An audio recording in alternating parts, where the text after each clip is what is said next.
காம்பவுண்டிங்னா என்னன்னு கேட்டா, இன்வெஸ்ட்மெண்ட்லேருந்து வர இன்ட்ரெஸ்ட் தானே அப்படின்னு எல்லாரும் சொல்லுவாங்க. ஆனா காம்பவுண்டிங்கோட ரியல் பவர் புரிஞ்சா, உங்களோட பணம் உங்க லைஃபையே மாத்திடும்னு உங்களுக்கு தெரியுமா? நீங்க ஆல்பர்ட் ஐன்ஸ்டீன் சொன்ன ஒரு குவாட் கேட்டிருக்கீங்களா? "Compounding is eighth wonder of the world" அப்படின்னு அவர் சொல்லியிருப்பாரு.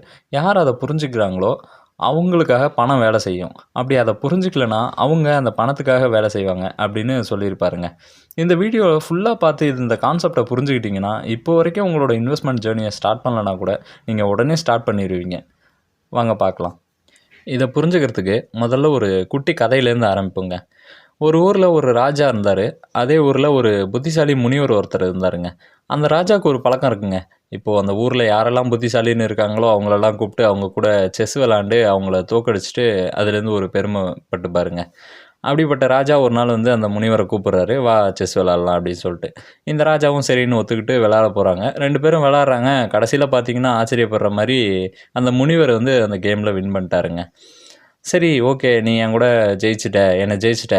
சரியா, நீ என்ன வேணா கேளு. உனக்கு என்னலாம் வேணுமோ எல்லாமே கேளு. நான் எல்லாமே பண்றேன். அப்படின்னு அந்த ராஜா சொல்லிடுறாருங்க.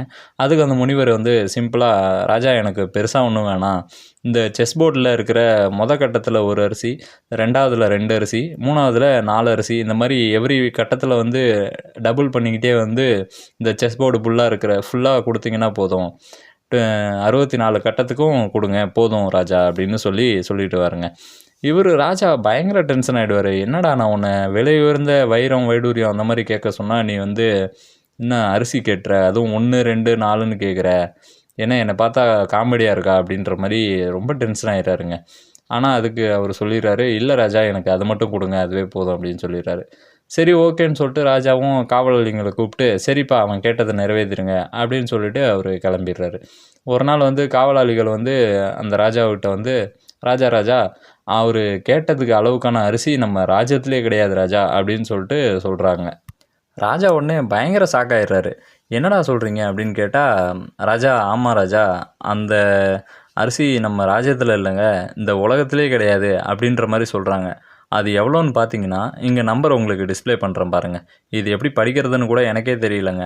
அவ்வளோ அளவுக்கான அரிசிய அந்த முனிவர் வந்து ராஜா கிட்ட கேட்டிருக்காரு. இதோட டோட்டல் இது பார்த்தீங்கன்னா, வெயிட் பார்த்தீங்கன்னா, 210 பில்லியன் டன் அரிசி இருக்குங்க.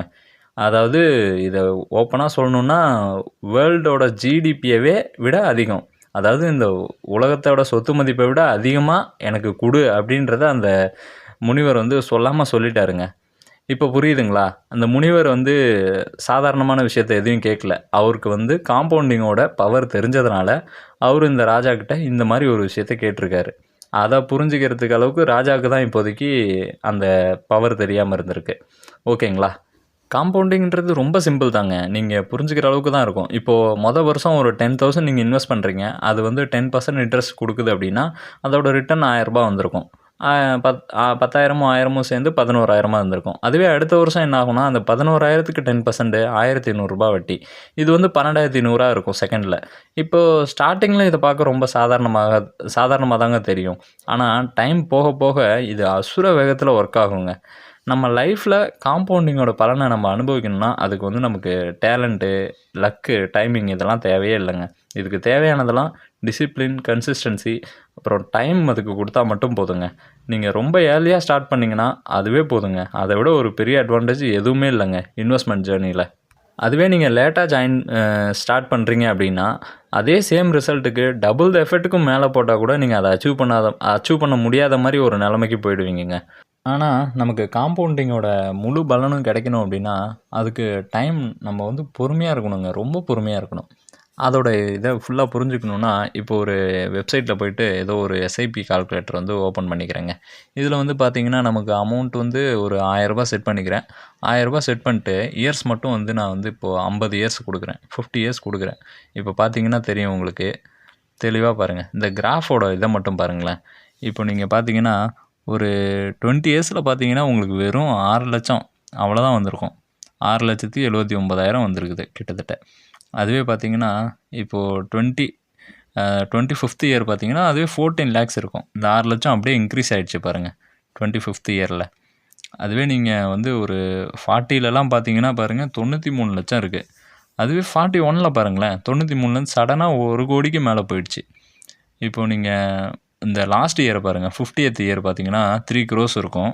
அதுவே 49th இயர் பார்த்தீங்கன்னா உங்களுக்கு 2,67 lakhs தான் இருக்கும். இப்போ இந்த ஒரே வருஷத்தில் எவ்வளோ லேக்ஸ் வளர்ந்துருக்கு பாருங்கள். அதுவும் நீங்கள் அந்த எவ்ரி மந்த் 1000 ரூபாய் தான் இன்வெஸ்ட் பண்ண போகிறீங்க. ஆனால் இந்தளவுக்கு அசுர வளர்ச்சியை இது வந்து லேட்டாக கொடுக்கும். இது தாங்க காம்பவுண்டிங்கோட பெரிய பவரே. ஆனால் உண்மையிலேயே நம்ம என்ன பண்ணியிருப்போம், நம்ம ஸ்டார்ட் பண்ணிவிட்டு ஒரு 10 வருஷம் 15 வருஷம் பார்த்துட்டு என்னடா இது பெருசாக வளரவே இல்லை அப்படின்னு சொல்லிட்டு எஸ்ஐபியை ஸ்டாப் பண்ணிடுவோம்.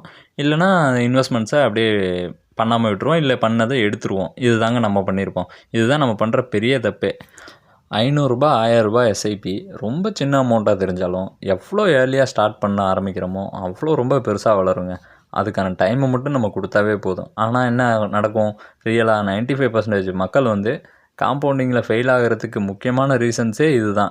என்னென்னு பார்த்தீங்கன்னா லேட்டாக ஸ்டார்ட் பண்ணுறது, எப்போ ஸ்டார்ட் பண்ணிக்கலாம்ப்பா அப்படின்னு சொல்லுவாங்க.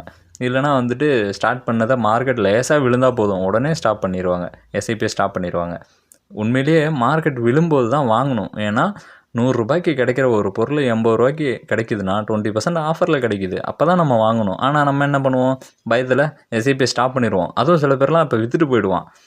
ஓவர் நைட்டில் 1 கோடி வரணும் அப்படின்லாம் எதிர்பார்த்தா வரவே வராதுங்க. காம்பவுண்டிங்கிறது லாங் டேர்ம், அதாவது அதுக்கு டைம் கொடுத்தீங்கன்னா அது நமக்காக வேலை செஞ்சு கொடுக்குங்க. இந்த வீடியோவை பார்த்து இப்போ காம்பவுண்டிங்கை பற்றி ஃபுல்லாக தெரிஞ்சுக்கிட்டீங்க அப்படின்னா நீங்கள் ரொம்பவே லக்கிங்க. இந்த வீடியோவை பார்த்து இதை புரிஞ்சுக்கிட்டதுக்காக இன்றைக்கே இப்போவே உங்களால் எவ்வளோ முடியுமோ, ஈவன் 10 ரூபாய் முடிஞ்சால் கூட இப்போவே இன்வெஸ்ட் பண்ண ஸ்டார்ட் பண்ணுங்கள். இந்த வீடியோ உங்களுக்கு யூஸ்ஃபுல்லாக இருந்துச்சுன்னு நினச்சிங்கன்னா இப்போயே இந்த வீடியோக்கு ஒரு லைக் பண்ணிவிடுங்க. இதே மாதிரி ஃபினான்ஸ் ரிலேட்டட் கண்டென்ட்ஸ் பார்க்குறதுக்கு நம்ம சேனலுக்கு இப்போயே சப்ஸ்கிரைப் பண்ணிக்கோங்க. ஸ்டார்ட் பண்ணுறேன்னு சொல்லிட்டு இன்னும் ஸ்டார்ட் பண்ண யோசிச்சுட்டு இருக்கிற உங்கள் ஃப்ரெண்ட்ஸ் அண்ட் ஃபேமிலிக்கு இதை ஷேர் பண்ணி இன்வெஸ்ட்மெண்ட் ஜேர்னியை ஸ்டார்ட் பண்ண சொல்லுங்கள். அடுத்து என்ன டாப்பிக்கில் வீடியோ போடலாம் அப்படின்றத கமெண்ட் பாக்ஸில் சொல்லுங்கள். நன்றி மக்களே.